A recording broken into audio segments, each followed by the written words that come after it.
All right, and we are back. We're doing Pokemon Colosseum tonight. Nick is going to be joining me. He's upstairs right now. So I'm going to be getting ready and getting started, and then he will come down and join me. We got Clovis in the chat. Hello, welcome. So we're continuing where we left off a few days ago. I haven't played this game since Nick has been here with me. How was your day? Thank you for asking. It was very rainy. It was very rainy. I woke up late, went to the gym, walked the dog a couple times in the rain, had some dinner, took a nap, as if I didn't do enough sleeping as it was. I was on late last night. I think I went until almost 3 in the morning over here. And that's pretty much been it. How was your day? Where's the dog? Oh, where's the dog? All right, here, hold on. Where's the dog?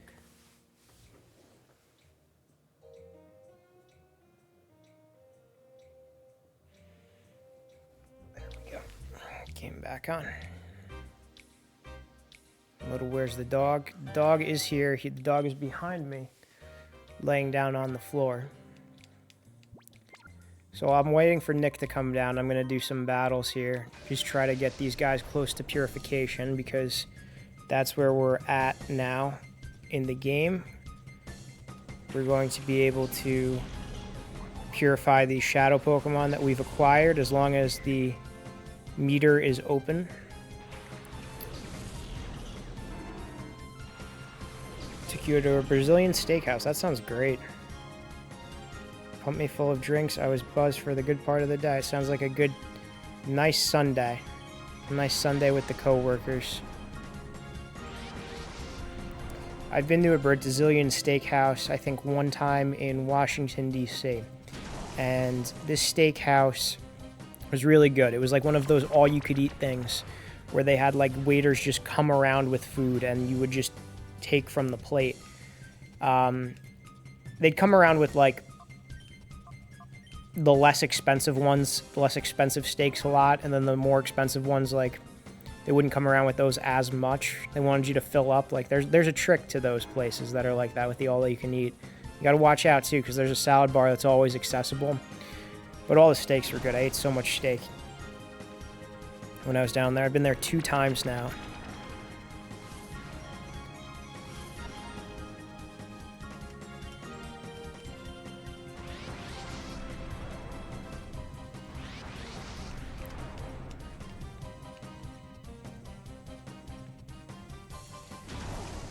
Yeah, you can. Oh, I got my cousin Frank, the king of APOC himself, has entered the chat. Hail to the king, baby. You can never fill up at the salad bar.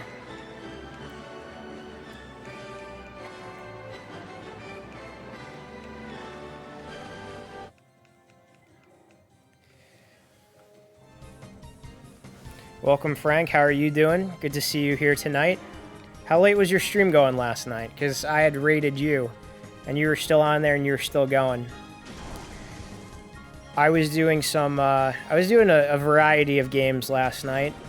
I started off doing Mario Kart 8 with Giancarlo. Then he left and I transitioned over. We had a nice peaceful transition of power to Super Mario 3D Land. And then I had a recommendation from Cinemassacre. He was talking to me about Mario Party 3, the origin of the Tanuki suit and all that. And before I signed off, I was like, you know what? This is what I'm going to do. I'm going to do this for you tonight, Cinemassacre. I'm going to turn on Super Mario Bros. 3 on my 3DS and play that. He said it was a little glitchy because it was the 3DS version of it. I think I was just not the best at playing it, I'm going to be completely honest with you. But it was easier for me to play that one than it was when we did Super Mario Worlds when you were over here. So I don't know if that was the lag that made that Super Mario World difficult or what, but that was easier for me. You stayed up until 5:30, so you went for another couple of hours. That was good.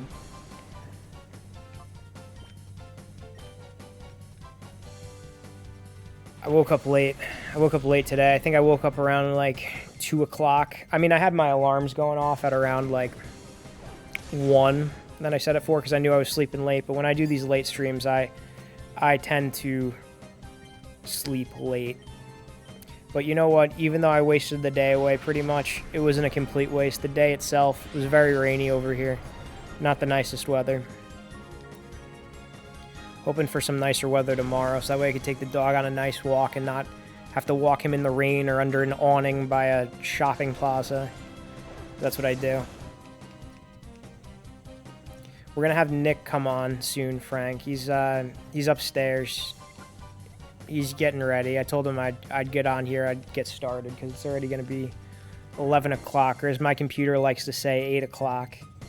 We still got to fix that issue with the computer and the time.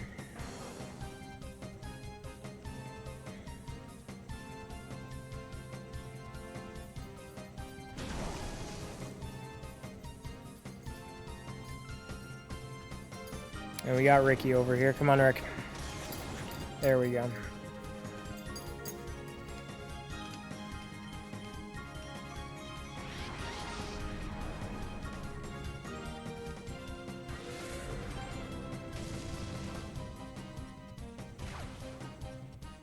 Yeah, he's a good guy.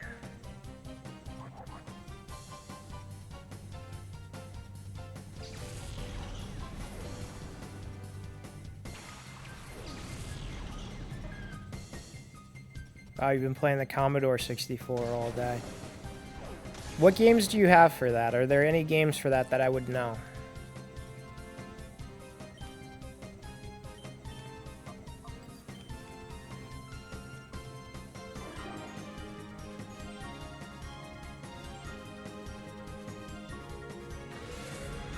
I never got into Doctor Who. I had friends who were into it, and I'm not really friends with them now, but I feel like it takes a certain demographic of person to be into Doctor Who. Not to offend anyone or anything like that. I just feel like typically the Doctor Who fans and I don't really mesh too well. And a RoboCop on there. I've never actually seen RoboCop, to be honest with you. I do know that the guy who is RoboCop, Frank Walker, Willer, whatever, he did the voice of Batman in the Dark Knight Returns animated movie, and he was great. Friday the 13th. Oh, you know, Cinemasker was talking to me in the chat the other day about either Friday the 13th or Nightmare on Elm Street games. What kind of demographic likes Doctor Who, and why don't you mesh well with them? It's just a personality thing, I feel like. It's like, if you think of any major fandom, there are certain, I want to say, there's a certain archetype of person who watches that. A Star Wars fan, a Doctor Who fan, trying to think of another like major fandom like that. Like they got the Adventure Time fans, and I feel like I just don't fit into that category.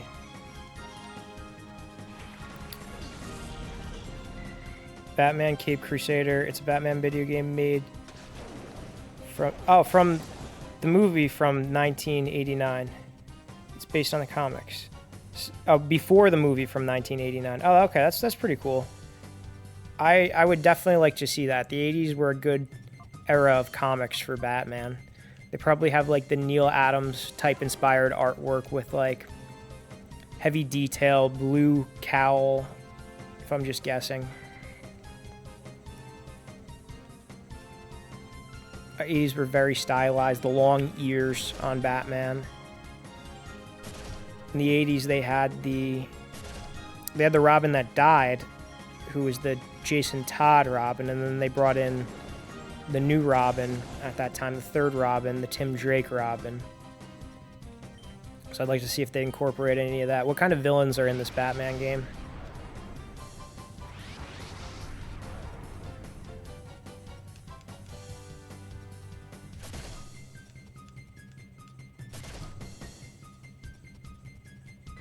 Oh, you haven't loaded it up. Oh, okay.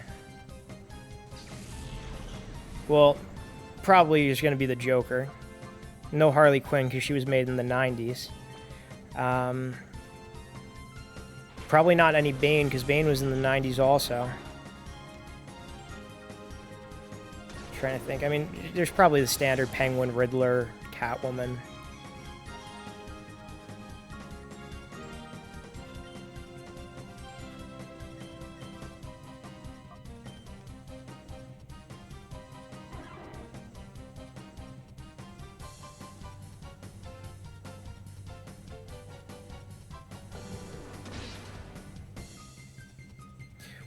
When did the Commodore 64 come out? I'm guessing like 80s if there was a Batman game that was based on Batman in the comics before the 1989 movie. 1985. You know, anytime I see 64, I think of like Nintendo 64. So it's kind of like interesting, like another 64. What was the company that made it? It wasn't Nintendo.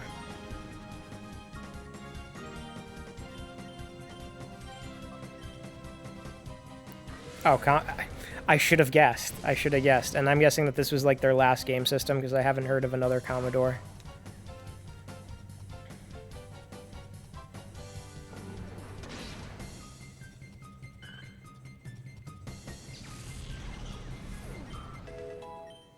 It went out of business in 1995. So they had one game system for like 10 years. I mean, that's pretty good. You got a good run out of your game system. Like, now, you know, game systems are getting like released and then the next generation comes out like 4 or 5 years later.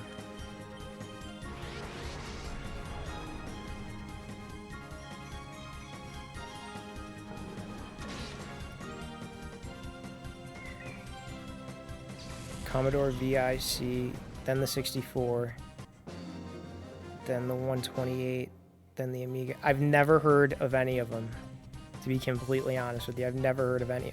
It's all computer systems. Oh, okay. 10 models and a CD unit. Well, I will see them. You do it on stream then. And then I'll ask you to show me what it looks like on that little webcam camera that you got by the side.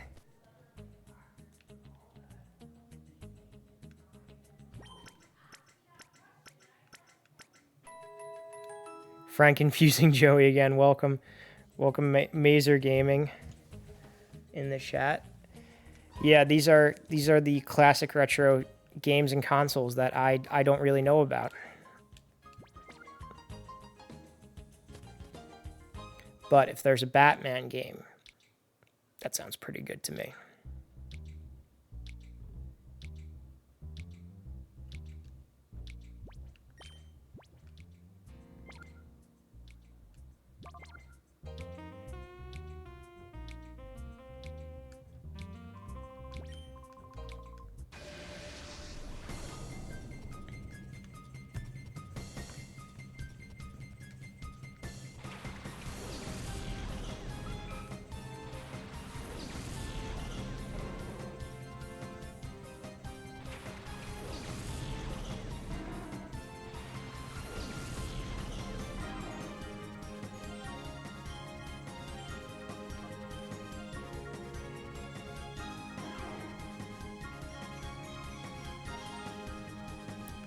Parents had an old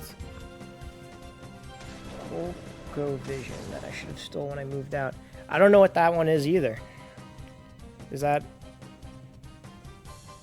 one of those Commodore systems?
pretty much the cool version of the Intellivision. I'm gonna be honest with you, I don't know what that one is either.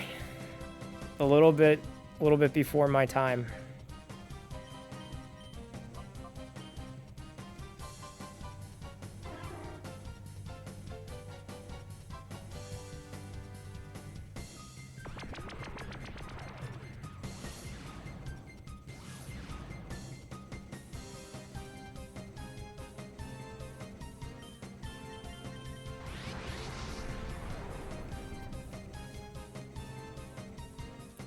Born in 1989, so it's before your time. Yeah, before your time too. 80s consoles. My parents didn't have any consoles growing up for me to play. They got me my first gaming console.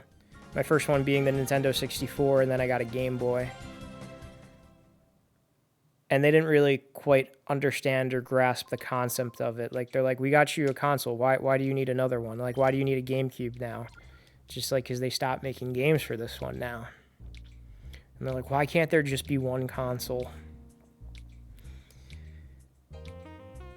Yeah, they didn't get it.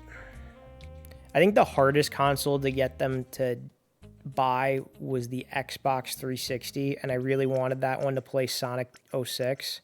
Because that was the time when I was just, like, getting into Sonic. Like, I had played Adventure 2, Heroes, you know, convincing myself that Heroes and Sonic 06 were good games. And I'm like, there's a new one coming out. There's a new Sonic game, and I need the new system to play it. And I think the Xbox 360 was, like, $530 for, like, the cheaper model. The cheaper model that didn't have a hard drive and all that. And they're just like, this one is, like, really expensive. Why is this more expensive than the other ones? I think GameCube was just, like, I don't know, maybe $200 max, probably less than $200. And 64 was probably less than that. I remember a time, though, like, once GameCube was obsolete, like, when Wii's could play GameCube games and all that, GameCubes were, like, being sold for, like, $20. Now GameCubes are, like, more expensive again.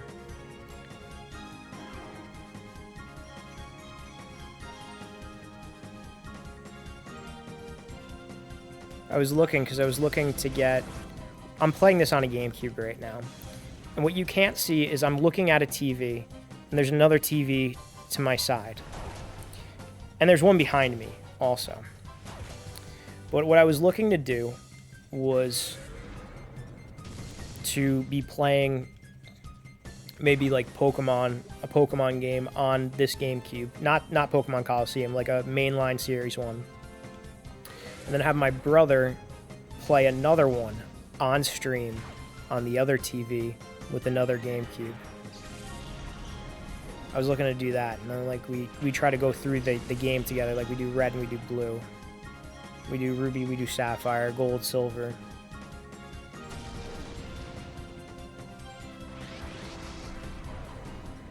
The way that's going, though, that won't happen for a while because the weekends my brother has been booked up with his girlfriend. And you can't do that as a 2-hour stream at the end of the day. That's something that you got to get, like, invested in. I want that to be an 8 to 10 hour long stream because I think I can beat one of the Pokemon games in 8 to 10 hours. At least one of the earlier ones.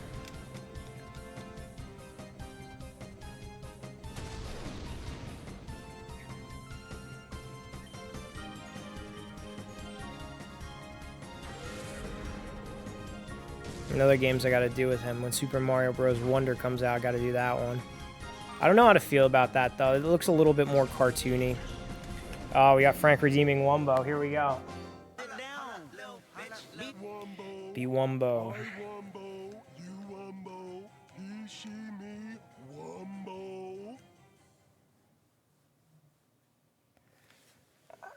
Put us back in that 4-3.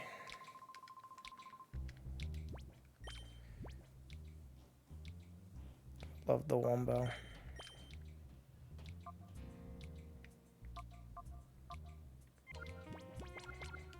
I got some other ideas for redemptions and like little sounds and pictures and images to do.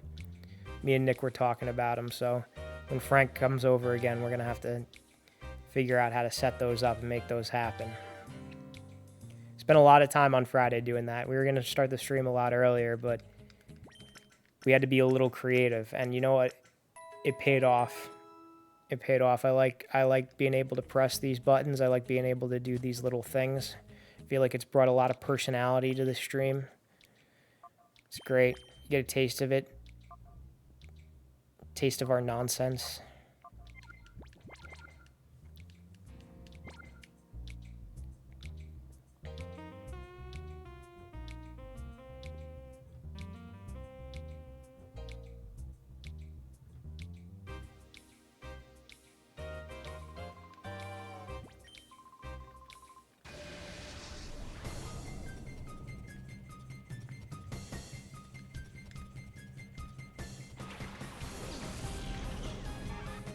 Oh, you have the Batman the movie, like, game, or Batman the movie the movie?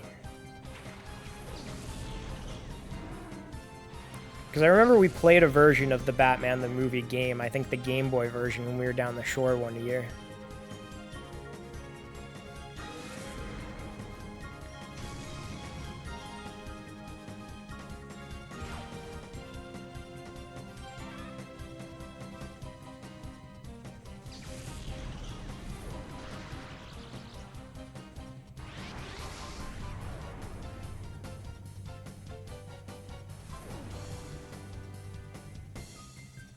Oh, it's a game based off the Tim Burton movie. Now, is that a different version than the Game Boy version? Because you know how, like, back in the day, they would release, like, the game tie-ins to the movie, and the Game Boy version would be different than, I don't know, let's say the GameCube version, which would be different than, like every single version is different. Like, it's all based off of one thing, but all of the, I guess, offshoots of it are different.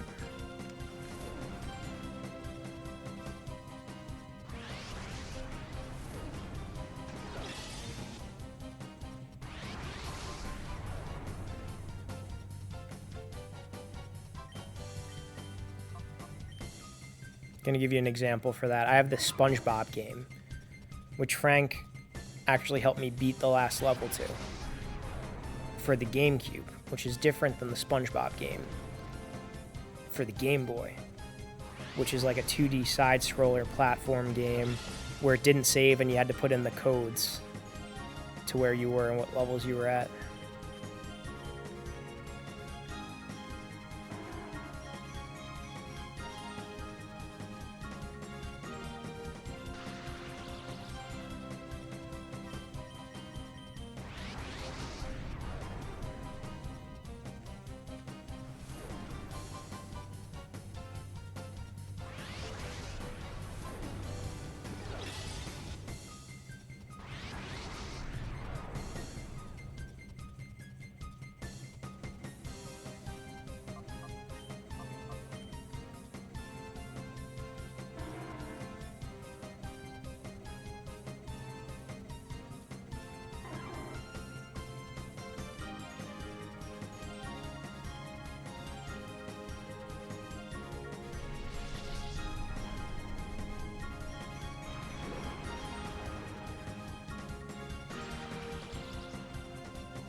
I don't know how he's comfortable like this.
It's not like the Game Boy version at all. Which version do you prefer? What is the best version of the Batman the movie game?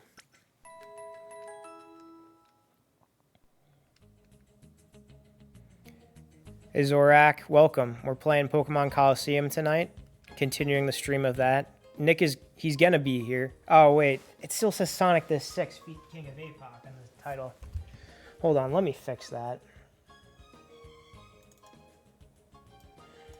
We're playing Sonic the 6th with Frank. Pokemon Colosseum.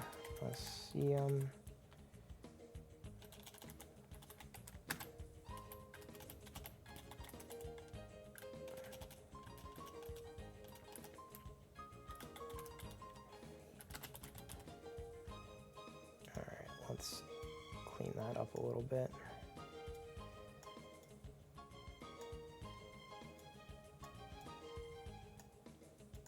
That's good. That's better.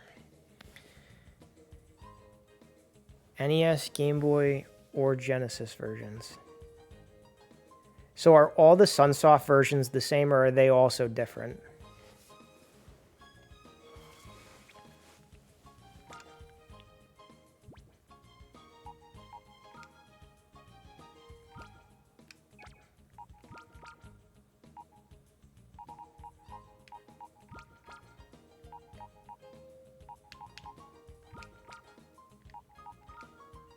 Each one is different. That's crazy.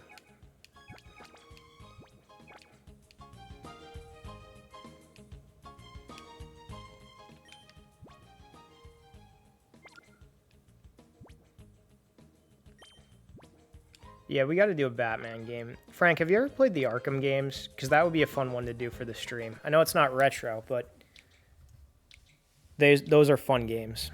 You got the voice actors from the animated series on there. Oh, they're so much fun. They're so much fun.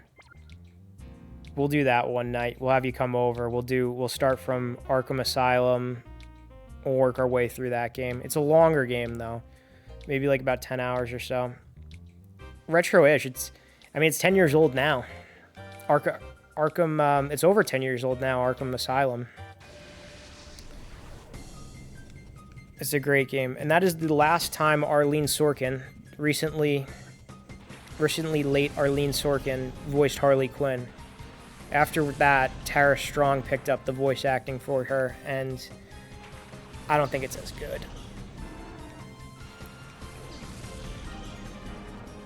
A lot of people from the animated series died within this past year. You had Kevin Conroy, who voiced Batman, died. Arlene Sorkin just recently died. That was Harley Quinn. Apparently, the guy who played Ra's al Ghul died too. All within this year. There were some other smaller ones, smaller voice actors who died. I saw this whole compilation online. I think the guy who played Mr. Freeze died.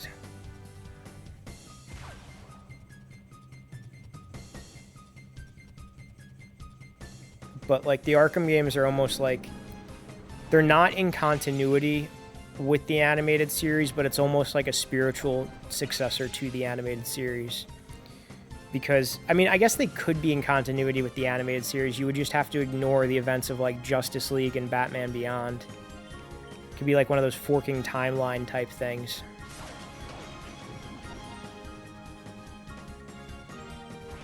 Actually, no, it can't, because in the beginning of Arkham Asylum, like, you talk to Oracle, who is Batgirl, who's been shot by the Joker, and they don't really cover that in the animated series.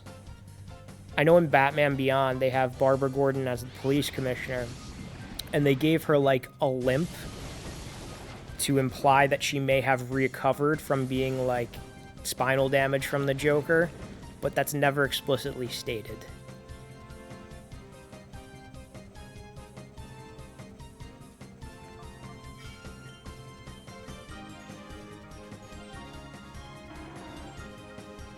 Alright, looks like Quagsire is ready to be purified. So whenever Nick gets down here, we'll continue on with the plot. I'm just doing some battles to try to, like, get my Pokemon ready for purification. Once that purple disappears all the way from the heart gauge in the bottom, then they're good to go.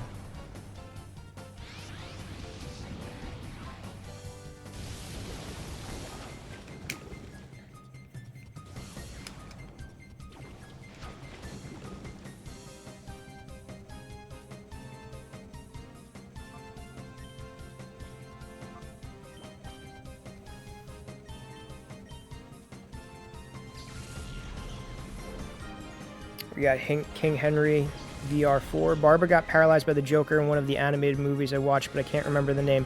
He got paralyzed. She got paralyzed by the Joker in the Killing Joke animated movie, and they also had Mark Hamill play the Joker in that one, and Kevin Conroy play Batman in that one, which is pretty good. The only issue with that movie is they adapted a story that's pretty short. The Killing Joke is a very short story that was written by Alan Moore, the same guy who did Watchmen, same guy who did V for Vendetta. But that was like a one-issue short story, and if they adopted that story alone, it wouldn't be enough for like a full-length film. So what they did was, I think that was maybe about 30 minutes, maybe 45. Maybe they stretched it into 45. But they created an additional like 45-minute story that goes before it. So like you're watching this Killing Joke movie, and then it's Batman and Batgirl, and they're tracking down like some thug named Paris Franz, which is kind of silly on its own. And it's crazy because you could almost feel the transition from the filler material until the actual Killing Joke. You could feel the transition happen because the writing just goes from like, it goes from cliched, stereotypical superhero writing to like actual Alan Moore good writing on there. So what I like to do is when I turn that movie on, I skip the filler and I just start with the Killing Joke itself. Another thing that they did in that animated movie, in that filler area, I guess to get people more invested in that Batgirl, was they had a relationship between Batman and Batgirl. They show there's a sex scene, they bang on the rooftop. And a lot of fans didn't like that. A lot of fans weren't into that. That was always a Bruce Timm type thing. One of the guys involved in the animated series, he had implied like a Batgirl Batman relationship. A lot of the fans of the comics are like strictly against that. They're like, no, the relationship is Robin and Batgirl. I don't really mind it, and I'm going to tell you why. Barbara Gordon Batgirl was made for the 1960s show with Adam West. And like the producers of the show were like, they went to the people in the comics like, hey, can you introduce like a female character to have on the show? You know, rather than going and creating one themselves. So that's when they created Barbara Gordon, Batgirl, whatever. And then in that show, they had like some kind of like sexual tension between Batman and Barbara. So I don't mind that the animated series kind of like picked a little bit of that up and ran with that a little bit more. And then that just became, like I said, that became like a Bruce Timm thing where they hinted at that in the Batman Beyond, that she was like a love interest at some point, and then they just straight out showed it during the Killing Joke animated movie. Did you watch the Long Halloween 2-part animated movie? Yes, that is a fantastic. That's one of the best Batman animated movies, I have to say. Some slight deviations from the comics, but for the most part, it was very faithful. A couple things I didn't like, again, deviations, were what they did with Alberto Falcone, like having him die in that movie. Spoilers for that movie. But if you don't know the comic or you don't know the movie, that means nothing for you because he didn't die in the comic. They killed him off at the end of the second part, and they really built up that New Year's Eve segment of the story. I understand why they did it, though. They had to. It's a 2-part movie. You couldn't adapt both of them into one single movie. I guess you can. I guess there's like a deluxe version that has both of them, but it would be a long movie, over 3 hours. So they wanted to give some kind of climactic ending to the first part. That's why they did that. Something else. I think they changed a gang at one point. I don't know if that's in the second part or in the first part. I think it's in the second part. There was an Irish gang. It was supposed to be an Irish gang in the comics. They changed it to a Chinese gang. Again, minor changes, but like I was watching that movie and I'm like, it's supposed to be an Irish gang. Like that, it's explicitly an Irish gang.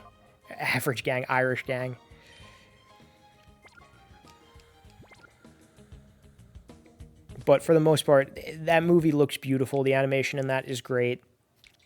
Another great Batman two-part movie. My favorite Batman two-part movie is the Dark Knight Returns movie that they had RoboCop voice Batman. I think other than Kevin Conroy, that is like one of my ideal Batman voices. Like, that guy was so good.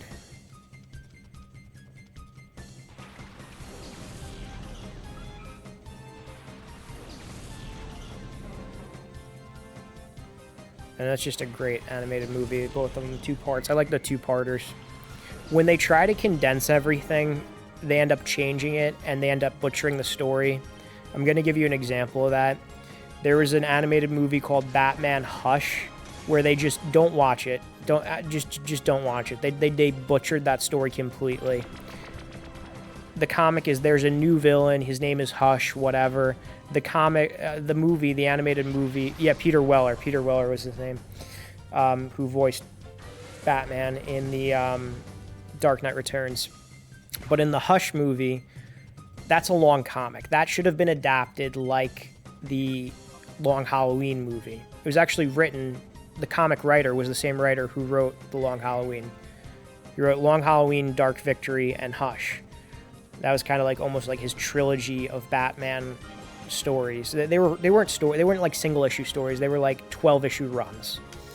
But when they were adapting Hush, they condensed it all into like a short movie, and then they butchered the villain Hush. They made him in the Riddler for some reason.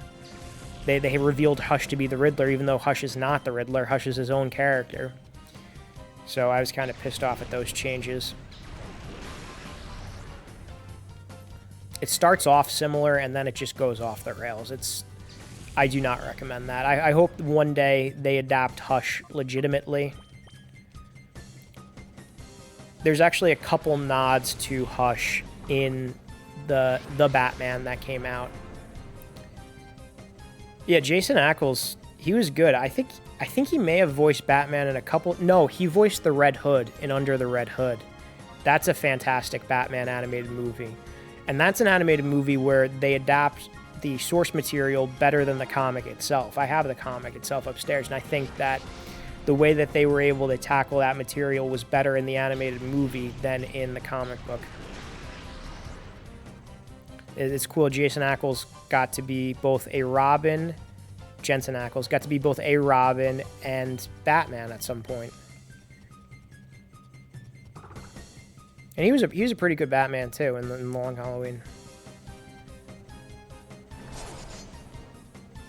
DC has, like, some really good animated stuff.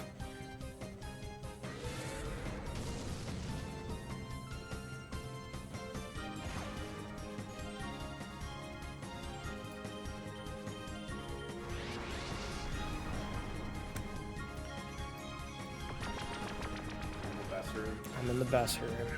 Looks like we got our co-host down here, the triumphant return. All right, never mind. He's going. Still me. I watched several of the DC animated movies. Which one is your favorite? Have you seen the Dark Knight Returns one? Because that one, if you have not seen it, you have to see it. Like, I feel like that is one to, like, if you have never seen a DC animated movie and I show you that movie, it would be a good and bad thing. And one, it would be a good thing because it would give a lot of credit to this as a media, like these animated movies, because a lot of people see animated movies, they're like, I'm not going to watch that. The bad thing is, that's like the peak, in my opinion. That's the peak. And like, once you show someone that, it's just like, well, they're good. The other ones are good, but they're just not as good as that. Superman, Batman, Public Enemies, and Doomsday. They adapted the Doomsday story arc a couple different times. They did an older adaptation maybe like 10 years ago, and then they tried to redo that story. Like, they were trying to go for like some kind of animated DC continuity across the animated movies.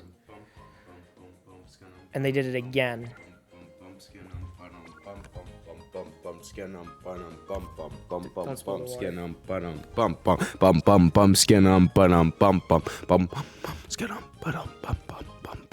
skidum bum bum bum bum bum bum skidum bum bum bum bum bum bum skidum bum bum bum bum bum bum skidum bum bum bum bum bum bum skidum bum bum bum skinum bum bum bum bum bum bum skinum bum bum bum bum bum bum skinum bum bum bum bum bum bum skinum bum bum bum bum bum bum skinum bum bum bum bum bum bum skinum bum bum bum bum bum bum skinum bum bum bum bum bum bum skinum bum bum bum skinum bum bum bum bum bum.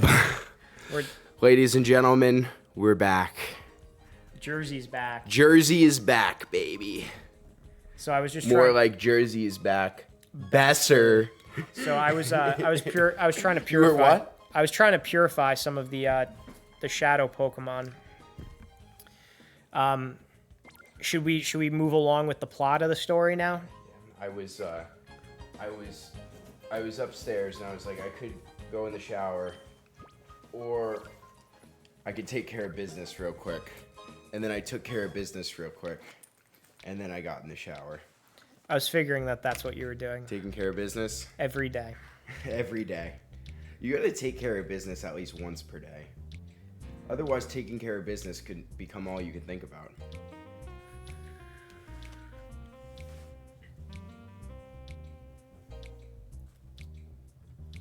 Bum, bum.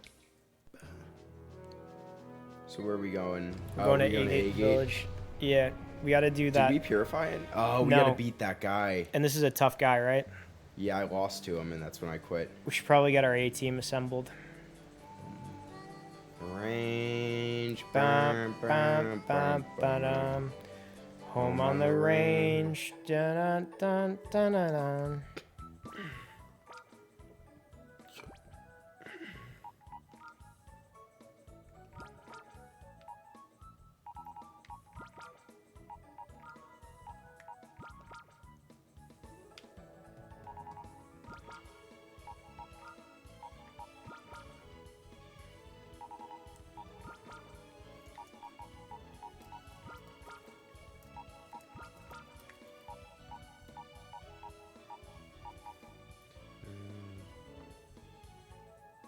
I have a loose copy of the GameCube version, but I haven't played through it. A Pokemon Colosseum for the GameCube? The Game Sphere.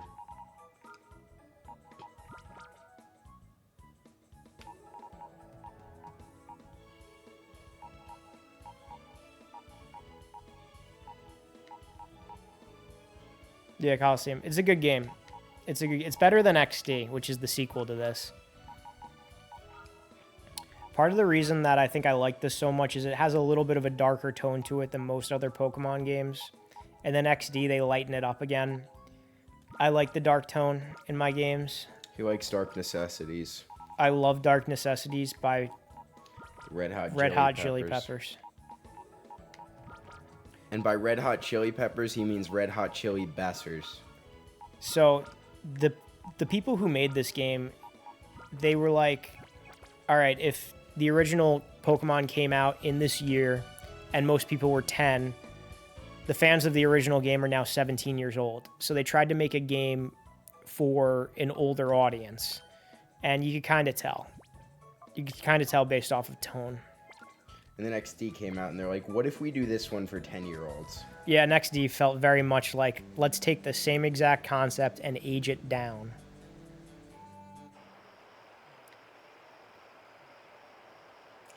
XD was a bad game.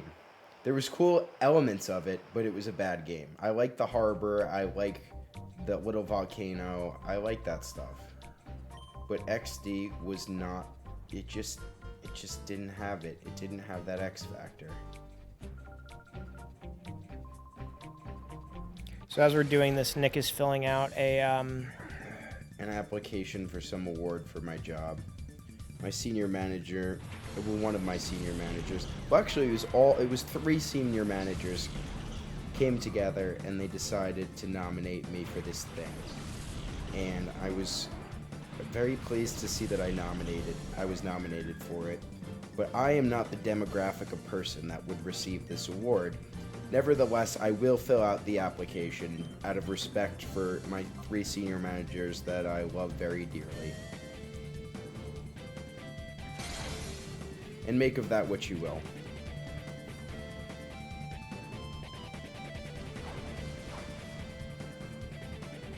So I gotta write myself a little story. You have to write a story? Well, I mean, I'm going to have to write a little story about my leadership skills. Wait, why are these Pokemon at level 37? Because we're advancing in the game. Yeah, I know, but our Pokemon are nowhere close to that.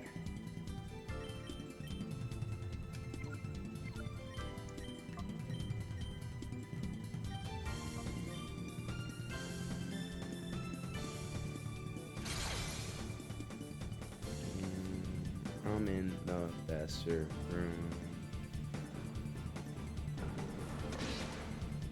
Umbreon's such a beast. Umbreon is a tank.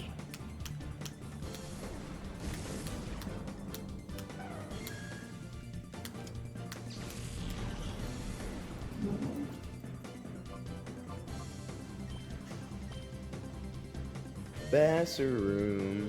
Do do do do do do.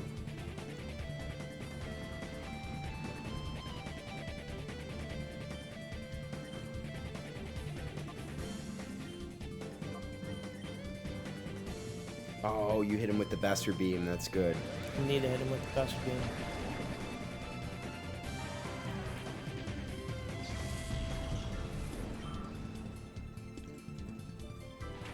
You know what this means? Here's the dog. Where's the dog? Like,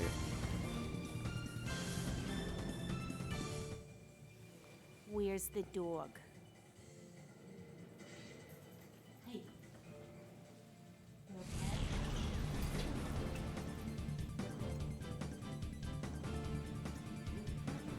No, Nick's on the computer. Yeah, we're on stream. Joey just played your sound. What's my sound? Where's the dog? How does it sound? Well, I can't hear it because it's It going sounds through like the you saying, headphones. "Where's It the sounds dog?" you heard yourself saying it.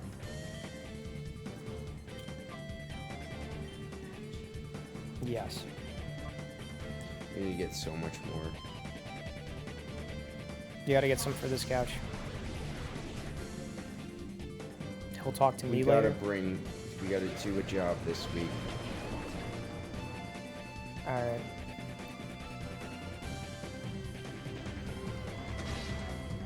This sounds like the most Italian thing. You come downstairs while we're doing a stream. He'll tell you about it later, but you gotta do a job this week.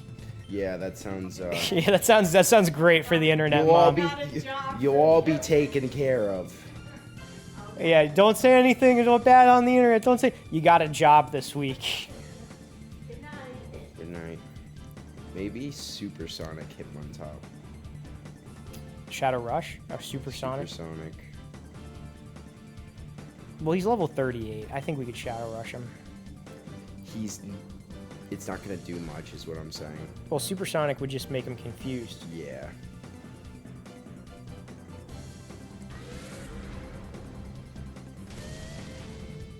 Like, that's a critical hit right there. Vegeta. I got a critical.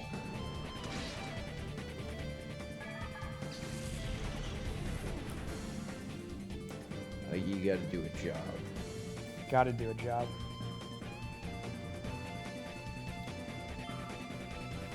Do-do-do-do-do-do-do-do-do. Maybe I'll do Confuse Ray, and then... Wait.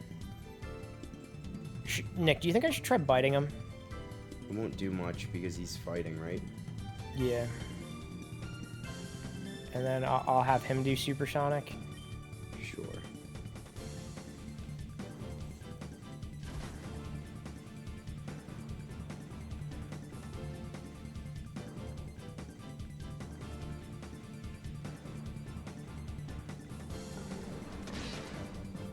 Yeah, not very Do effective. confuse Ray with Umbreon and then... And then Shadow Rush. Yeah. Bassroom. Does this look like a long thing that you have to fill out? Yeah, it's good. I'm gonna have to write, like, basically a paper. Oh, good. That's good. Just have ChatGPT do it. Yeah, but I'm still gonna need to feed it the necessary. The necessary evil. Yeah, exactly. It's a necessary evil. I did it. Steve did it. Ed did it.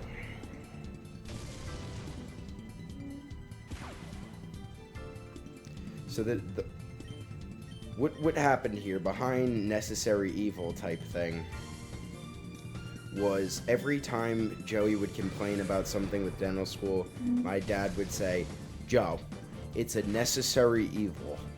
I did it. Steve did it. Ed did it. These are his friends who are dentists.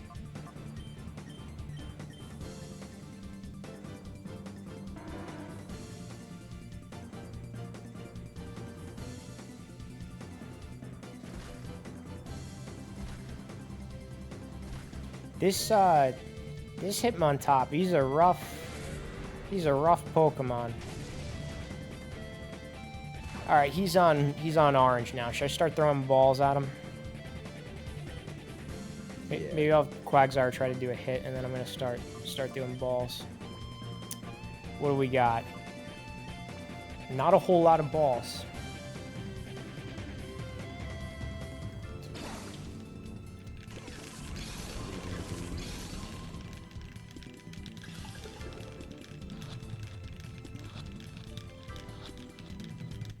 Oh, wow, that was easier than I thought.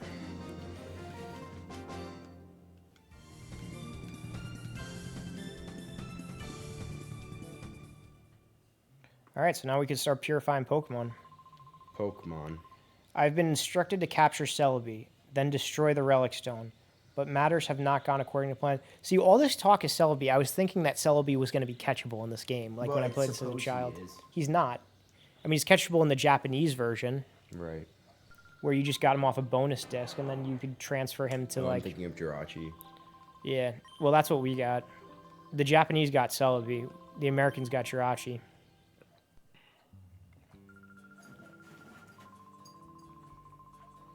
Home on the range. Dun, dun, dun, dun, dun.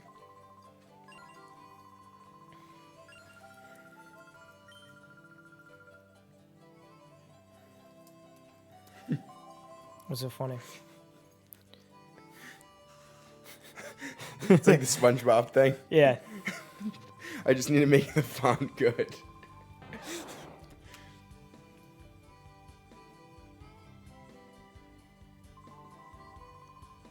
Go and see an old man named Senelor. He lives in the Pokemart down the hill. Alright, let's go see Senelor. Actually, you know what? Let me go to the Pokemon Center first and let me save.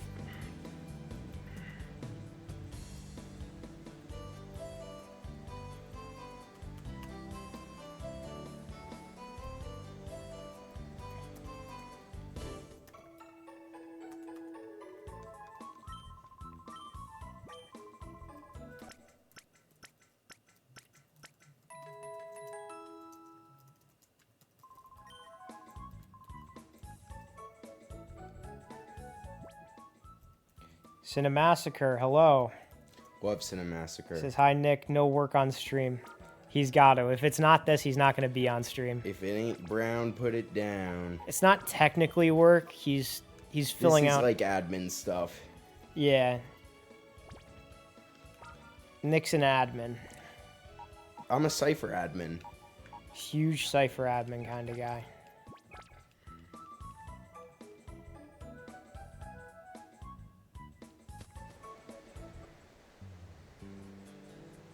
But I'm glad he's back because it's been a good few days without him.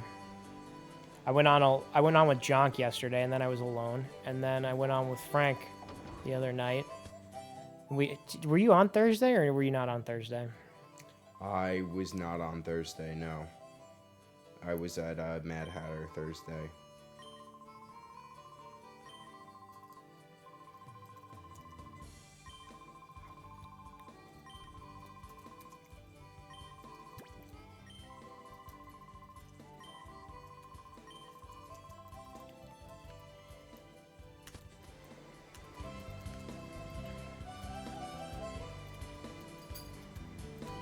A lot of streamers on Twitch stream alone, but I think I need another person to hold down the fort fully. It's a two-man job. It is a two-man job.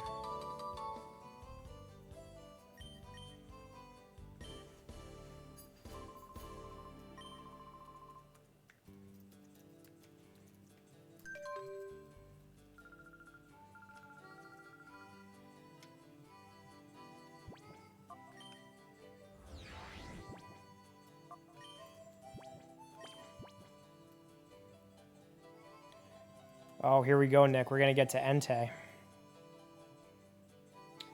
Entei, we're going up to Mount Battle, baby. Well, first we got to purify. First, we ought to purify.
All right, now we can start nicknaming Pokemon, Nick. What did I say? I was gonna name Typhoid Mary. Typhoid Mary. Let's see if we could even do that. TYPHD Mary. Nick going to New York a while with you. He's not going with me. He's going to New York tomorrow for work. I've been in New York every day. Actually, no. Friday, Saturday, Sunday, Yeah. Monday, Tuesday. I'll be in New York for almost a full week.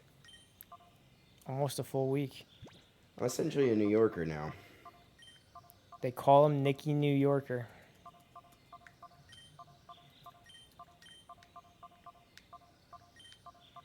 I don't think we could fit Mary. No, I'm saying TYPHD Mary.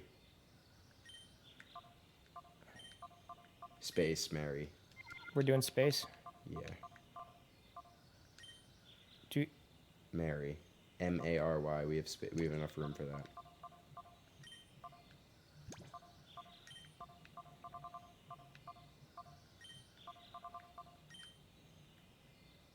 happy with that?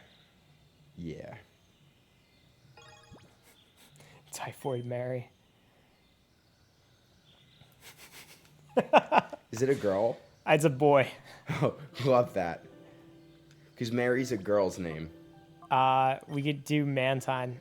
Mantine Teo's girlfriend. Manti Teo's girlfriend.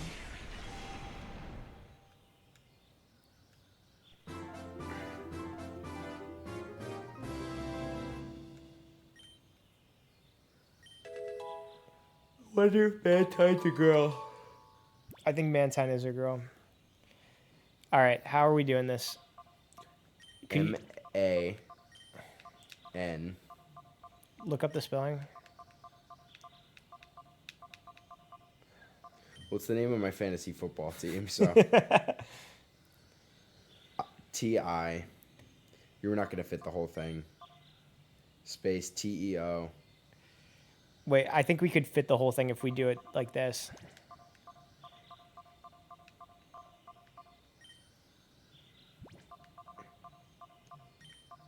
GF. GF. Mantine Teo's girlfriend. Do the GF in caps. Yeah, I will. I'm looking for GF. There we go. Manti Teo's girlfriend.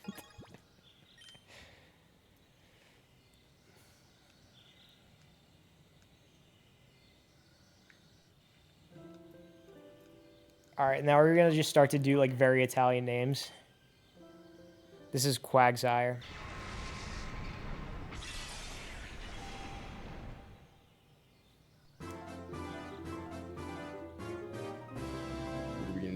Ollie. Look up Italian names.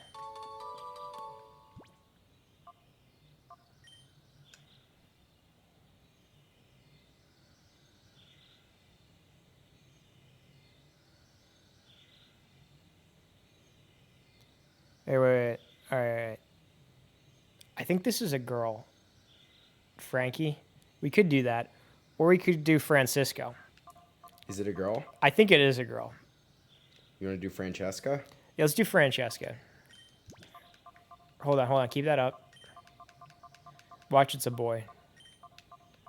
Good. Fran.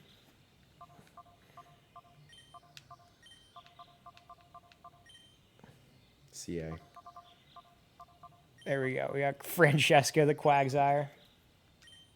And I guess you could technically call her Frankie for short. Francesca does not look like a... It does not look like a Francesca, but I assure you it is. Yeah, it's a girl. So you got Manti Te'o's girlfriend. We got Francesca. We got Typhoid Mary. Sudowoodo can't be purified yet. Now, do we just carry around Typhoid Mary with us? Yes, you need to keep Typhoid Mary.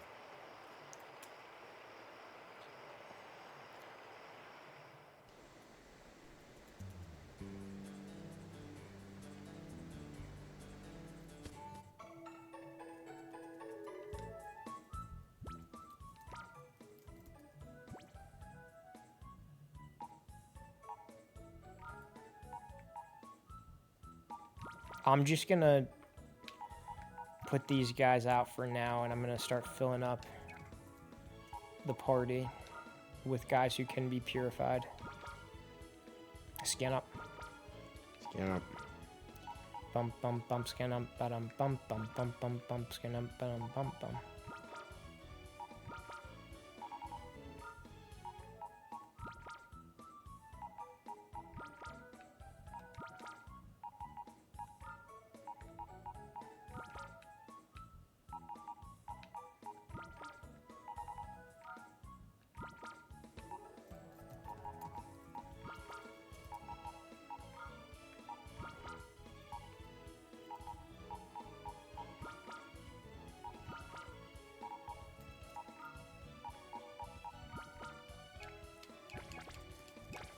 All right.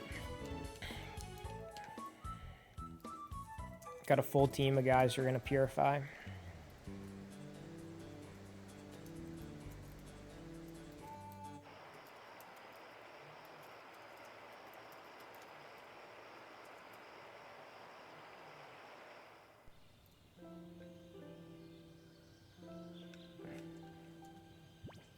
Okay, we're going to do a Slugma that's a girl.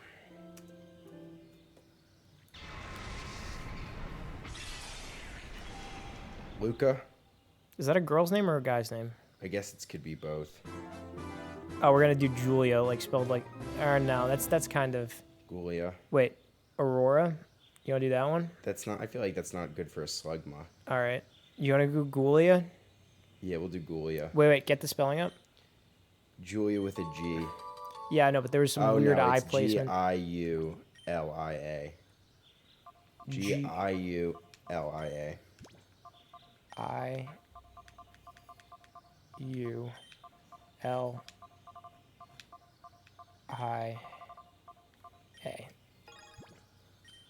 There we go. Julia the Slugma.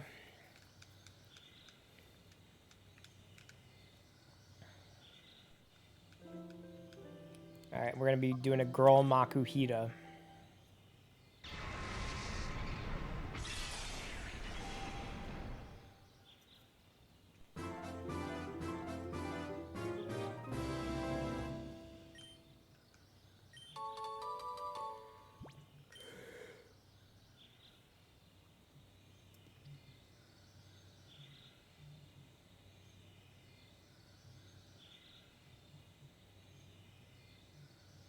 Mia? Yeah, Mia. You know, named after Mia Khalifa. Yeah. We love Mia Khalifa in this house.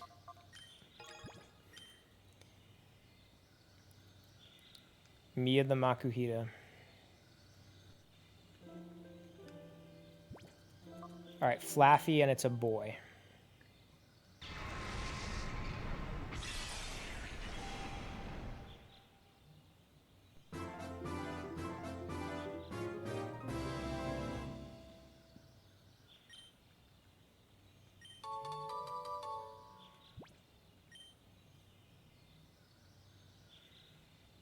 hate this.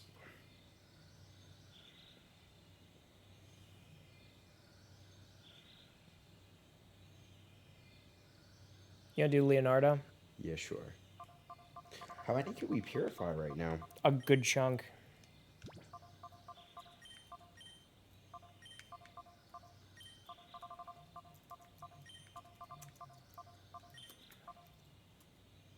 How can you tell the sex of a Pokemon?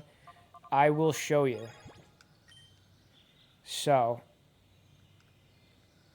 once we're out of this screen, we go up to here, and then if you look at Julia over here, the Slugma, it has the red female sign.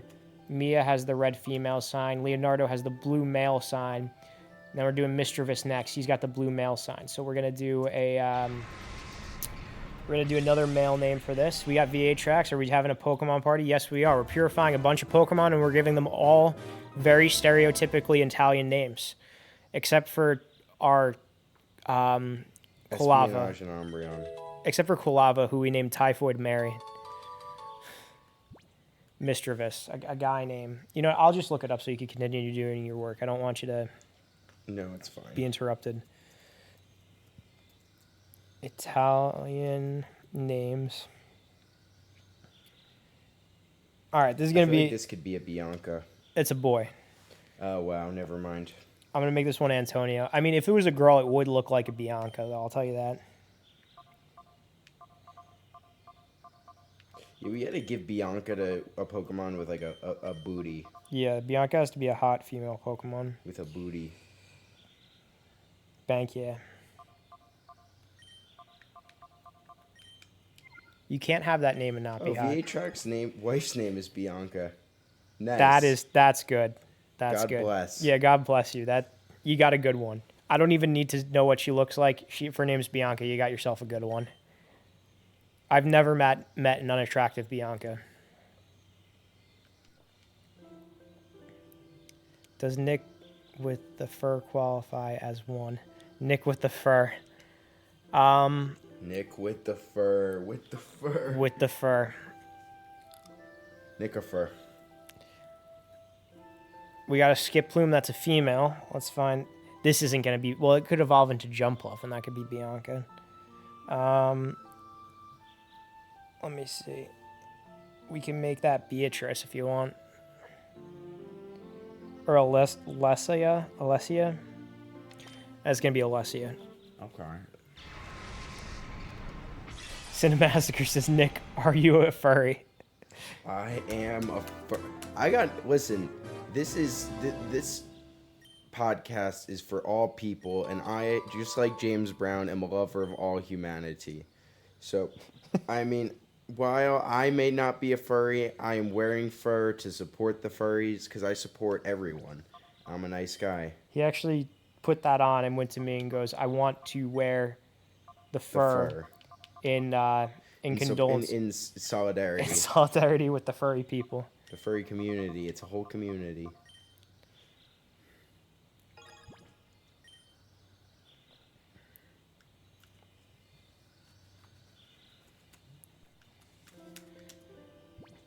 All right, Noctowl, and it's a boy. This is going to be... That's going to be Pietro, which doesn't sound like an Italian name, so maybe it won't be. We're going to make him Enzo instead.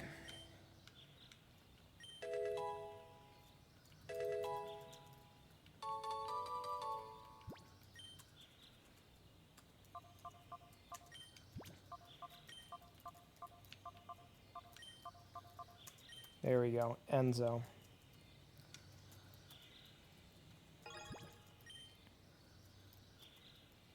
You support them, but are you one? No, at least not yet.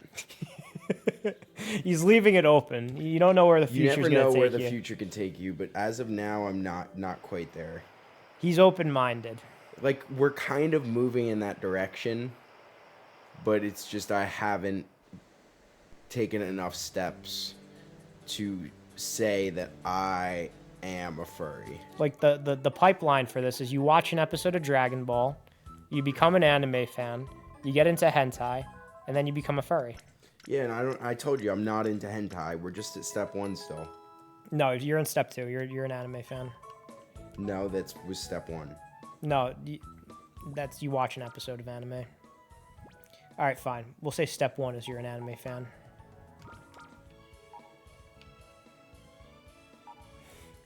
He says you're in denial.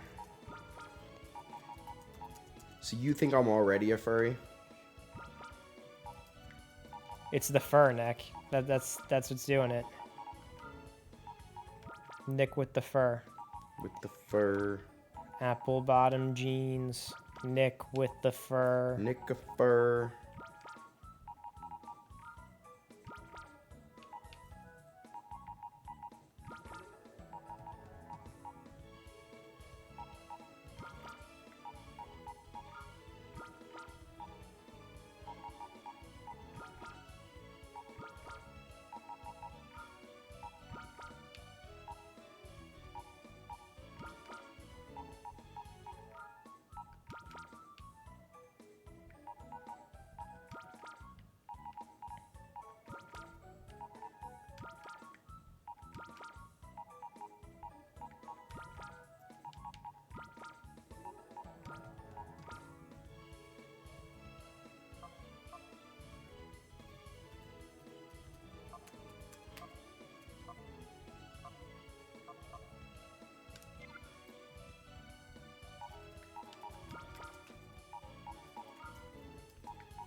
Five stages of hentai addict are denial, anger, bargaining, depression, and acceptance.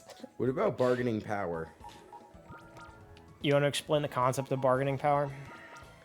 Yes, the concept of bargaining power is when you're good in front of people that have influence over your life, you gain something called bargaining power to either ask for favors or do things that they don't like.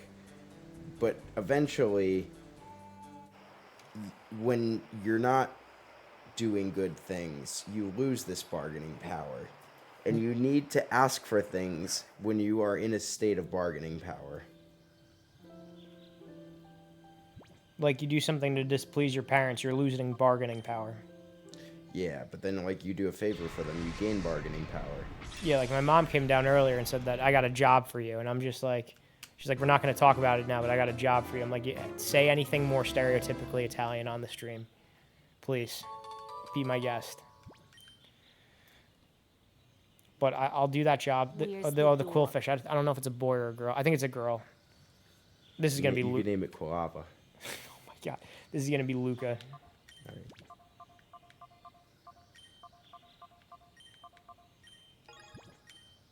I think it's a girl. VHX redeemed. Where's the dog? Here we go. Where's the dog? Where's the dog? There he is. Where's the dog? Oh, Luca was a boy. All right, that's fine. Luca fits. Luke is a boy's name too. Luca is It's a boy's name unisex. too. Now, if it were John Luca, that would clearly be a girl. I mean, a boy. I mean, yes.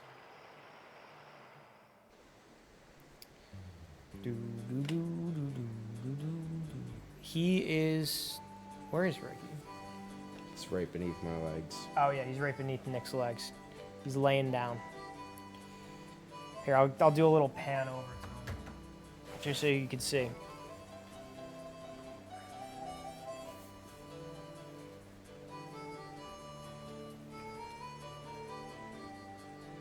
There's the dog.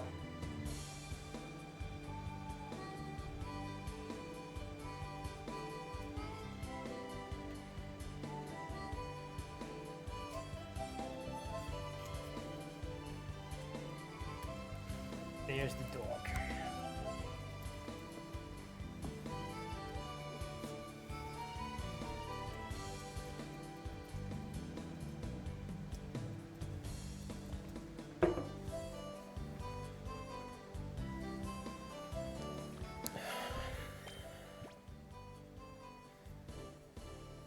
Hope Nick's feet are clean.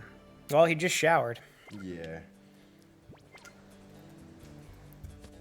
You know what? If they're smelly, Ricky would probably like them more, though. Yeah. Ricky loves shoes. Like, say we come home, right? We take off the shoes. He's excited to see us. First thing he does, he goes to the shoe, runs around with it as if it's this prize, as if this is just like something that like this, and goes to the other room and like holds on to it and like hides it.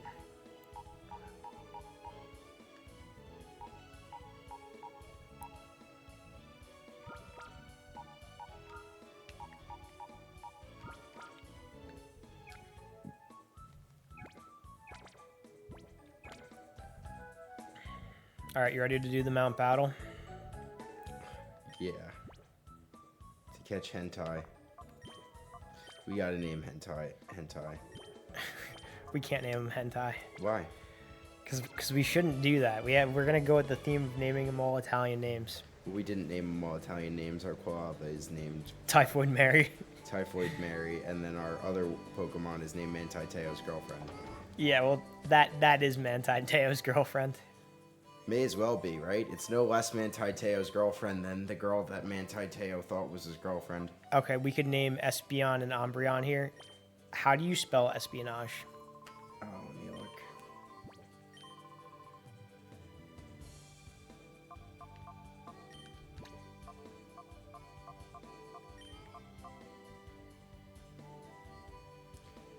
Espionage. Wait, I-O-N-G-E. N A-G-E. A-G-E? A-G-E. There we go. We got Cinemassacre giving us the correct spelling in the chat. I'm glad we had enough vowels for that one. We got to do Umberto now.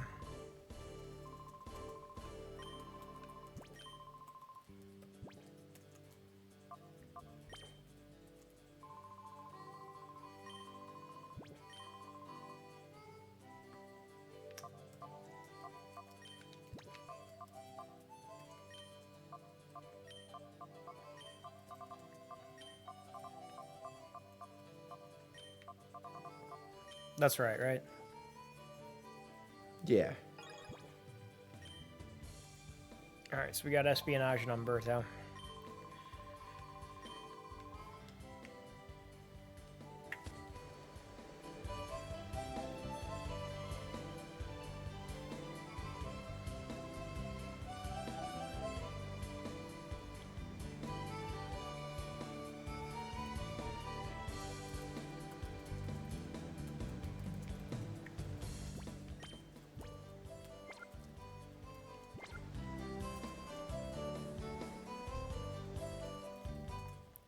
You know what I'm going to do first? I'm going to go to the outskirts sands. And I'm going to pick up some Pokeballs. Before we go to the battle mountain. Mount Battle. Mountain Battle. Muscle Tower.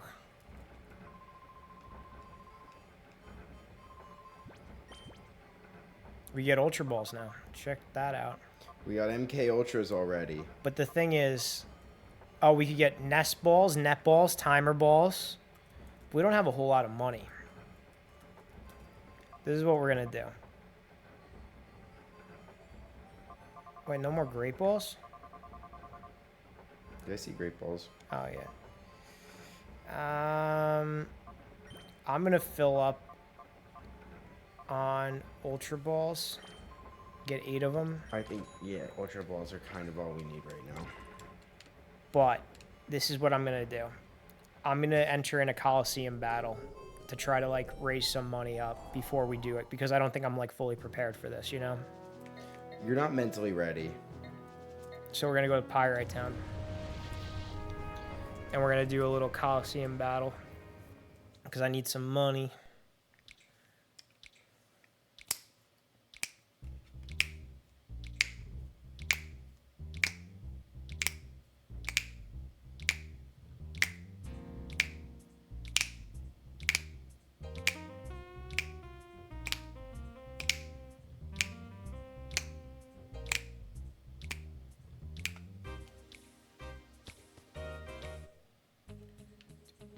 And And you know what? I'm going to just use guys who need to be purified. So I'm not even going to go with this full, complete party. These two are going to... I'll try to purify them later because they're higher level.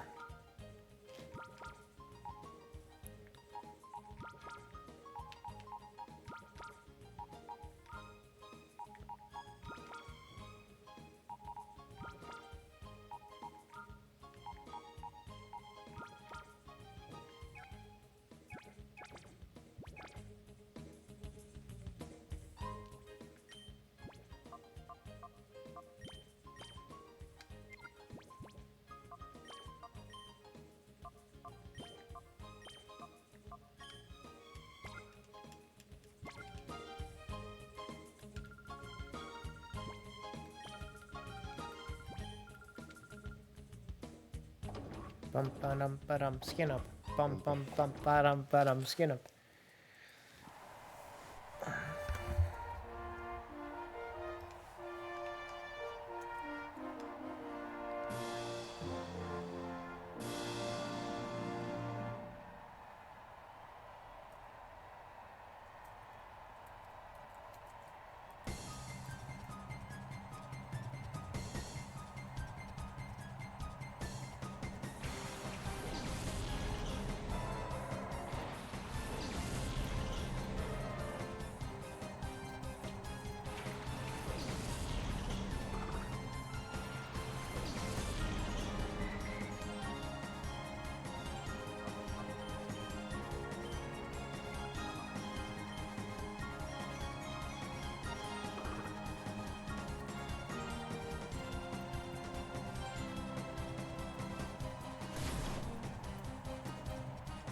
Wow, killed a Remoraid in one shot. The rammer. Well, you know what? That Pokemon heals quickly.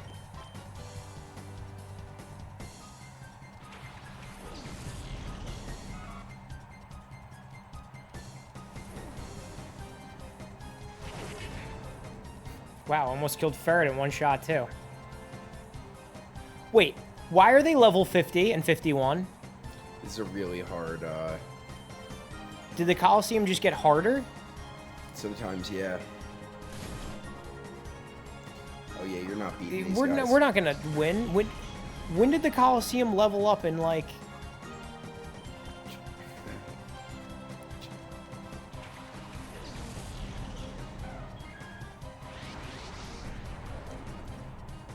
I thought, you know, oh, we'll do this Colosseum and then we'll like level up our guys. Nope. Not go to the Acadia.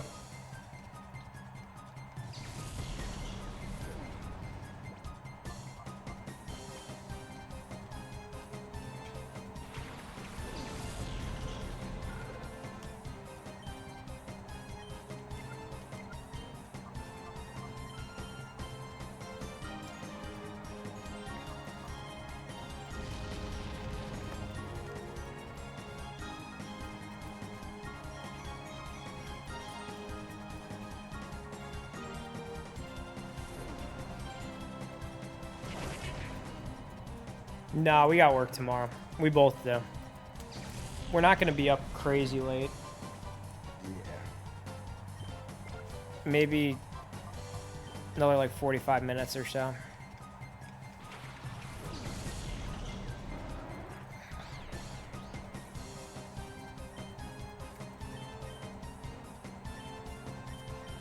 But we try to go on every night. The weeknight shows we've been going until 1. But I have been falling asleep at work. Between patients, not while working on patients. Don't worry.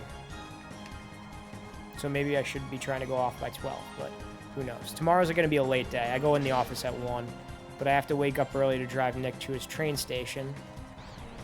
And then maybe I'll go to the gym early. The LA Fitness that I go to over here, Awful. horrible. Horrible experience. Someone took the pins from all the weights. You know, like the machines that you put the pins in for the weights? Someone must have came there and with scissors or something and cut it from the cord because they're all gone. They're all completely missing. You can't do anything at that gym. So I'm going to wake up early, go to a different gym, and then I'll go to work. This is me saying this right now. I'm probably going to go take you to the Yeah. train station, then go back to bed. I might not. I might not. Who knows?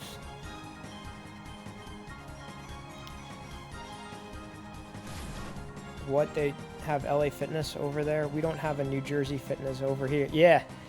You know something? When me and Nick first went to LA, we went to an LA Fitness in LA, like on like the Hollywood Walk of Fame. There is an Yeah. LA Fitness. And like one of my friends was like, "You're in LA," and I'm like, "I'll do you one better. I'm in LA Fitness in LA." And it was sick. It was a lot better than the LA Fitness we have over here. The LA Fitness we have over here is garbage.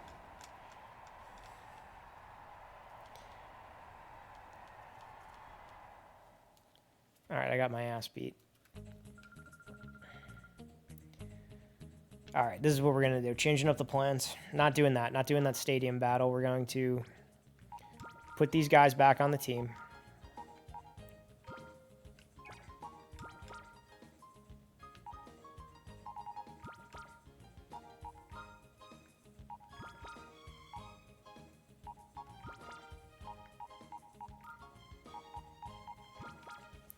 And we are going to go to Mount Battle. Very important question. Which gym location had the hotter girls? I think the girls in LA were hotter. They were like, they were definitely more in shape over there. I feel like Yeah, over here, everyone is in better shape on Yeah. the West Coast. the West Coast, like I think they pay a lot more attention to that. Maybe it's just because like Hollywood, or everyone's paying attention to looks, whatever over there. But the girls were definitely. I was very impressed with the LA girls. I'll tell you that.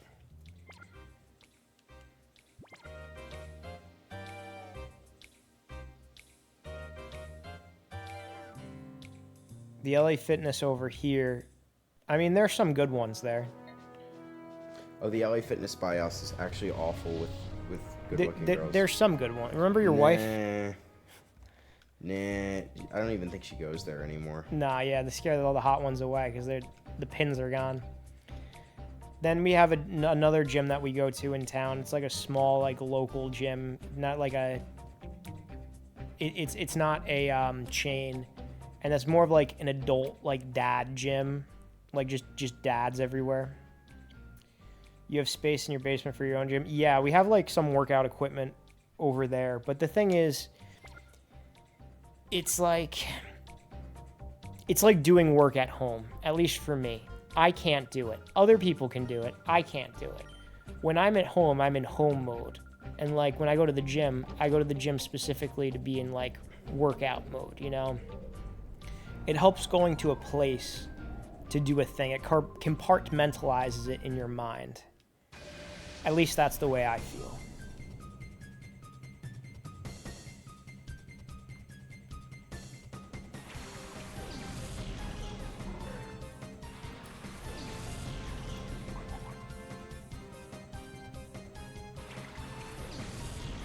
If you had a workout specific stream, it would force you to do it at home.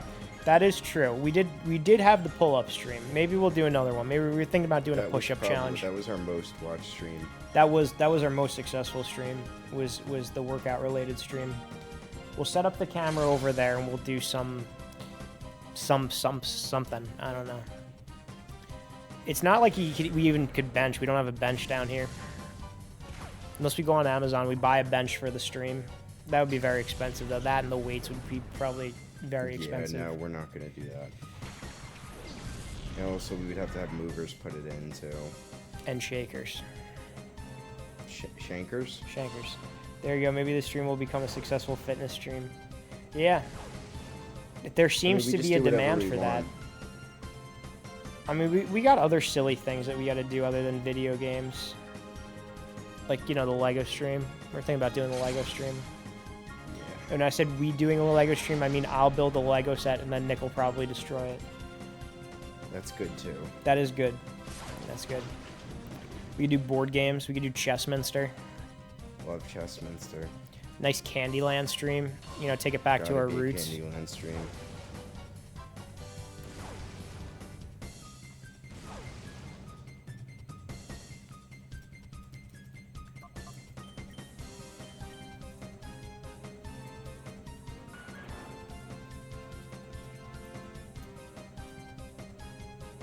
I might just bike to the train station tomorrow. I don't want to wake you up. No, seriously, wake me up. I'm telling you, if I'm up, I might get there at 6 because I can't write this right now. Really? I might get there early, yeah.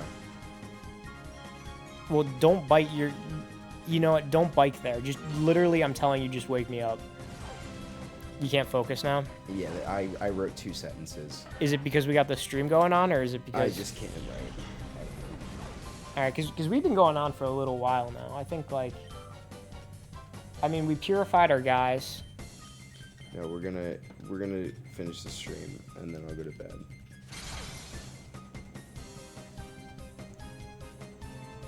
All right, Clovis has entered the chat. Wake me up before you go. Hi there, Nick. Hi, Cinemassacre. Welcome back, Clovis. How's it going, fellas? No, I will seriously drive you tomorrow. You know why? Because you think I'm gonna want to go to the gym after 8 o'clock at night when I get out of work? All right, we'll see. What are the prompts that you have to write about? I have to write about like implementing new technology at work. I need to write about like leadership stories. Jeez. I need to write about like how I made the client experience better. You know, as far as new technologies, you're not the best with new technologies. You're I better can't with say old that, technology. You're better with old technologies like the wizard. The wizard. The wizard. Freaking love the wizard. Cinemassacre says, "How long are you in NY this time?" I'm probably gonna stay overnight in New York tomorrow. He's got Because his. we've been staying. My friends are here from across the country. So it looks like it might just be me again. So, and by my friends, I mean my one friend and my one senior manager, who's super cool. You want to take this? You haven't played yet. Sure, yeah. We'll do like the next 2 battles or so.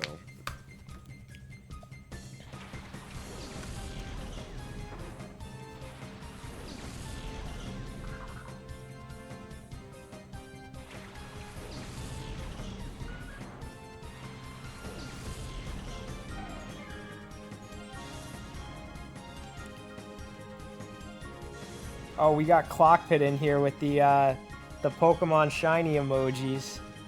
We have not encountered a single shiny yet, but we're back on that Colosseum grind, Clockpit. Love the cockpit. Love the Clockpit. He raided us the other day. I don't know if you were there for that when he raided us, but he raided us. No, I wasn't there. How many people very- did he bring in? I'm not too sure because we I didn't have guess it it set to doesn't sync. matter. All that matters is we want to, we appreciate what you did. Definitely, definitely. And we also appreciate the Colosseum love because sometimes it feels like we're the only ones. Not around, but don't mind Joey doing a solo job. Hey, if I have to do it solo, I'll do it solo. That's someone's got to make the streams. Fuck it, we're doing it live. We do it live. We do it live. And we got Echo Side in here. He likes Colosseum too. Good. Good. There's more people that need to...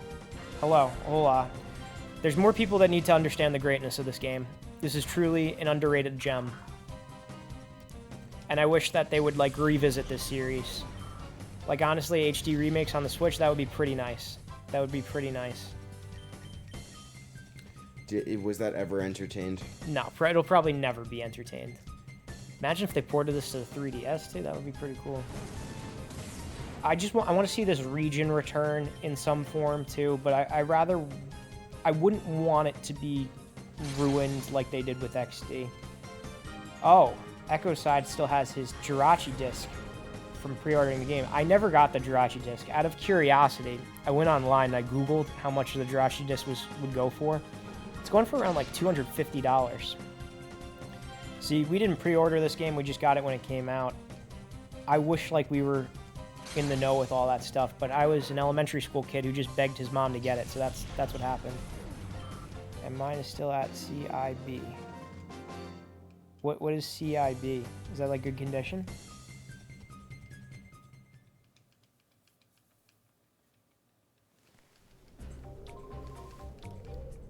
Oh, complete in box. Oh, nice. You haven't used the Jirachi disc? Because like I dated a girl who had the Jirachi disc, and I had that disc for a while, and then I gave it back, and I I should have held on to it, but I had it for like years, and then I gave it back. I did, just means I still have the box it came in. Oh, okay. Well, that's good. It's always like better when you have the box that it came in. I've been holding on to some of my boxes. Like, I have some of my 3DS boxes. And then we have the Pokemon Heart Gold and Soul Silver box. Nick has Heart Gold, I have Soul Silver. We keep most of our boxes. Yeah, we do keep Oh, most wait, of the no. boxes. Yeah, never mind. We don't. No, like the... Yeah, I only have my we have Heart the Gold. the cases, but not necessarily the boxes. Boxing. Oh, you have the unopened Pokewalker? We have the Pokewalker somewhere. I actually went looking for mine the other day and I couldn't find it. What's the Pokewalker? Remember it came with Heart Gold and Soul Silver? You could put your Pokemon Right, onto yeah. that and like walk around with it. Apparently, there was like some kind of study on pedometer some college was doing, and they found that the Pokewalker was like one of the best pedometers that was out there. Are you guys still in the same house where you three grew up in? Yes, we are. This is the house that we grew up in. I was never alive in a different house, ever. And I love this house, and I'm very sentimental about it. And I'm probably going to live here forever. Good. Good.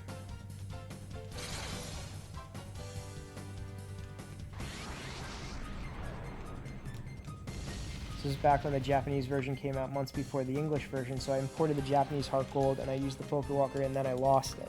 Oh, damn. That's cool, though, like importing the game before it came out over here. I know when Pokemon Black and White were coming out, I had a friend who got these R4 cards for the DS, and he downloaded the Black and White version of the Japanese version of Black and White onto the R4 card so we could play those games before they came out. And we did. And I really tried to like those games, but they're a crime against humanity and the worst Pokemon games ever made. And they made me not want to play a single Pokemon game for years. So, like, because I despised Black and White so much, I didn't play Black 2, White 2. I didn't play X and Y. I don't think I played anything until the Hoenn remakes, the Omega Ruby and Alpha Sapphire. I imported the Japanese white version. My buddy was a manager at GameStop in UI, played it on the store system. That's pretty cool. I'm going to tell you a cool story about GameStop and Pokemon.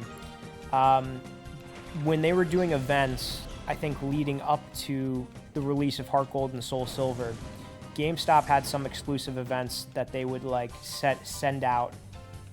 One of them was like the Pikachu colored Pichu, like the shiny Pichu, the Notch Ear Pichu that triggers like the Celebi event.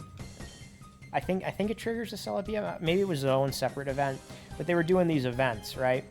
And I didn't get all the events on time, but I talked to like one of the GameStop employees about that, and they're like, "Oh, we have the cards, the distribution cards." So I could like set up the distribution cards. I didn't know how it works. I just thought you went to GameStop and it was magic. Boom, you got the event.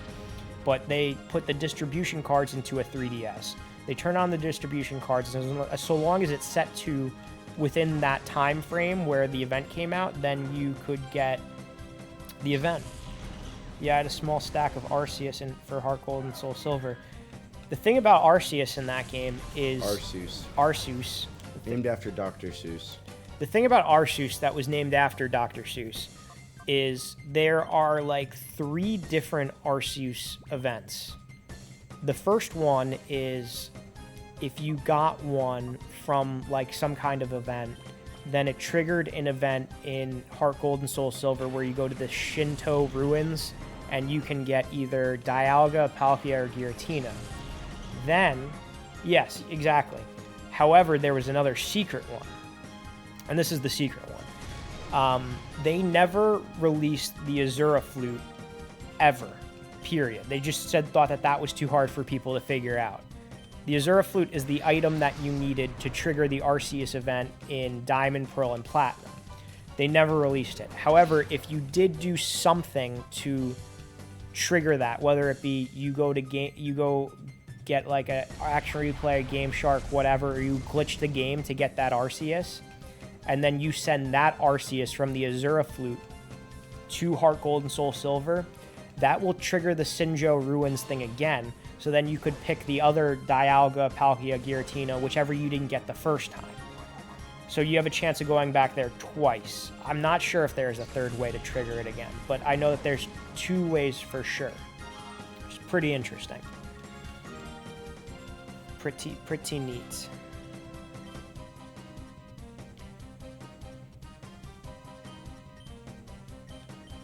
I have like 400, I have over 400 hours in my Soul Silver version.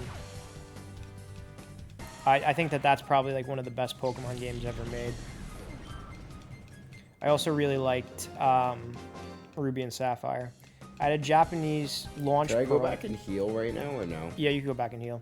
I had a Japanese launch Pearl. It was a glitch where you surfed out of the first Elite Four room and you could walk a certain amount of steps, certain direction, and soft reset your DS to unlock event mods. Yes, I had a friend who did that, and he was able to get Darkrai. He was able to get, I think, Darkrai and Shaman you can get by doing those glitches. Pikachu started this whole chaos, yeah. There's actually, funny thing about Pikachu, you cannot get Pikachu. This is the only Pokemon game, I think. I don't think you get Pikachu in XD either, that you can't get Pikachu in. Really? You could get Pikachu in, like, the Hoenn games? Yeah, you can get Pikachu in the Hoenn games. You get them at the Safari Zone in the Hoenn games. That's something that really pissed me off about Generation 4 Pokemon with Diamond, Pearl, and Platinum is you couldn't get these... They locked these Pokemon behind events, and I feel like they did it so much more than in the previous generations. Generation 1, Mew was locked behind an event, but you could trigger a glitch to get him. Generation 2, I guess Celebi is linked behind that event, but now if you have the Crystal version on the 3DS, you're able to do that event normally on a normal playthrough of the game. Generation 3 was Jirachi and Deoxys. Now Jirachi you can get through the Colosseum bonus disc, which I don't own. But Deoxys was pretty much unattainable. And then, well, Latios you can get. Latios and Latias there were special events for, but you could get them like through regular gameplay. Say I have Ruby, Nick has Sapphire, we're able to trade, get Latios and Latias. But then, what's it called comes around, Diamond, Pearl, and Platinum, and then all of a sudden there's Darkrai that's locked behind this, there's Shaman that's locked behind this, there is there's Arceus that's locked behind this, and they're legitimate events, legitimate locations on the map that you cannot go to get these Pokemon. That's very frustrating. That was very frustrating to me.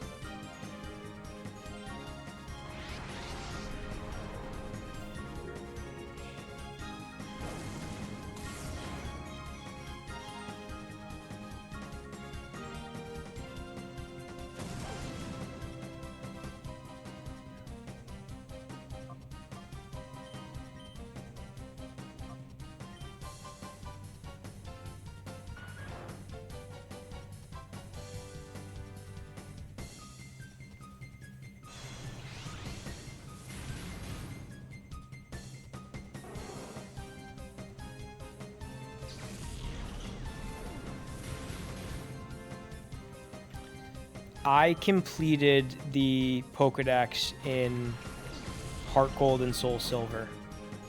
I'm not sure how I did it, because I had those event Pokemon. I definitely didn't cheat, I'll tell you that. I think I was able to do something to trade with people online to get the event Pokemon that I didn't have. Like, there was some kind of message board on Cerebi where you were able to trade for Pokemon, and I mean, I like to think that those event Pokemon were not cheated into the game, but they may have been. Was there a way you could check that you did Yeah, there were certain things to look for, like if that Pokemon was caught on a certain day, you could know, oh, the event was going on that day. If the Pokemon had certain held items, certain move sets, there were ways. I mean, I guess you could all fake that, but the other thing about the GTS was it was supposed to block certain fake Pokemon. I'm sure it's not 100%, but it's probably close to it. The GTS is the Global Trade Center of Pokemon on those games, right? And it's supposed to detect hacked Pokemon. Interesting. I got close in Emerald. I had like 360 something. If you got a bad egg, or were bad eggs still a thing in Heart Gold, Soul Silver? Yeah, bad eggs were still a thing in Heart Gold and Soul Silver. That was like that glitch thing. What's a bad egg? It's some type of glitch that people would... It's some type of glitch that you could do to catch or to obtain Pokemon that like were unobtainable. And like, I'm not sure exactly how to trigger it. I know that in Emerald it has something to do with the battle frontier and then like waiting for a save to your game to save at the battle frontier before entering and turning it off while it's saving and duplicating Pokemon. And then you get a bad egg. And that bad egg is supposed to hatch into whatever Pokemon you want through like some kind of like frame rate thing. I watched a bunch of videos of it online. It seems very hard to trigger. I've never been able to trigger it, but it could mess up your game.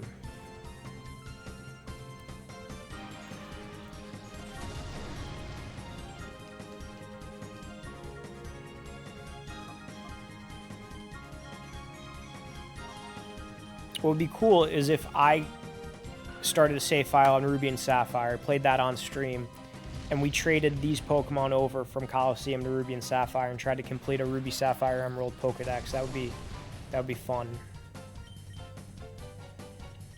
We would need this game, Ruby Sapphire Emerald, Fire Red Leaf Green. I think we'd also need Pokemon XD to get certain other Pokemons that we wouldn't have. Like we would need the Lugia, and you'd get the Lugia from XD. But I imported every game since the original Gold and Silver until X and Y, when they went global release ever since. Oh, that's pretty cool that you have all like the Japanese ones too. The only Japanese one that I have is Pokemon Green version. I was able to get that from like a local retro video game store, Digital Press, or as Nick likes to say, Digital Breast. Yeah, I said that the other day, and Frank was here, and he goes, I guess, why don't you like Digital Press? Digital Press. You call it Digital Breast. And I'm like, that's not a bad thing. Like, you like digital breasts. Yeah, hentai. Hentai. Totally lucked out with the original Japanese Gold. Absolutely. The only thing that stinks about the Gold, Silver, Crystal versions are that battery that runs dry and then you lose your save file. Like, there's no way of, like, sidestepping that. Booba.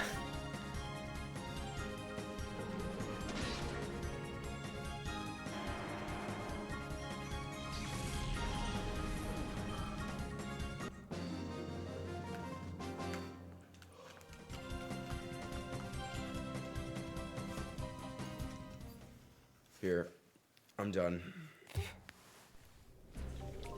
You done for the night, or are you just done, like, Yeah, battling? I think I'm done for the night. I just want to check something before.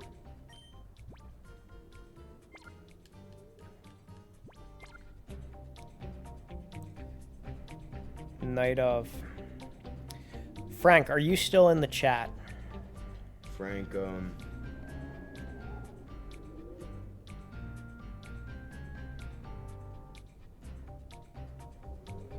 Japanese Gold was $80. That is pretty steep. Now I think like regular English, like third generation Pokemon games go for like over 150.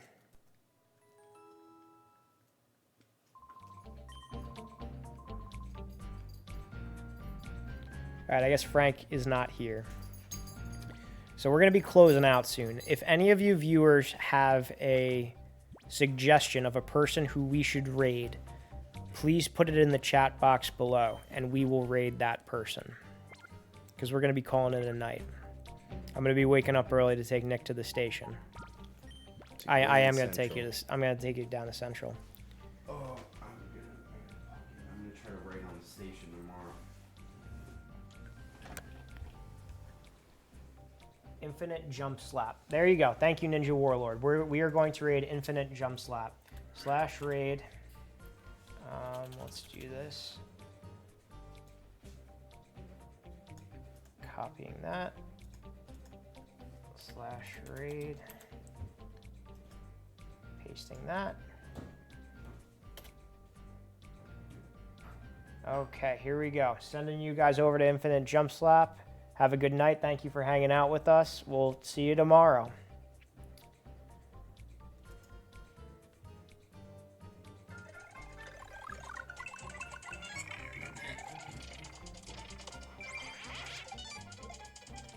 Fuck. I got the helmet on as I died. My cousin Joey. I just imagine like an Italian man yelling that. How's it going? Can we get a big ol' SO for my cousin Joey? I wish I had a cousin Joey.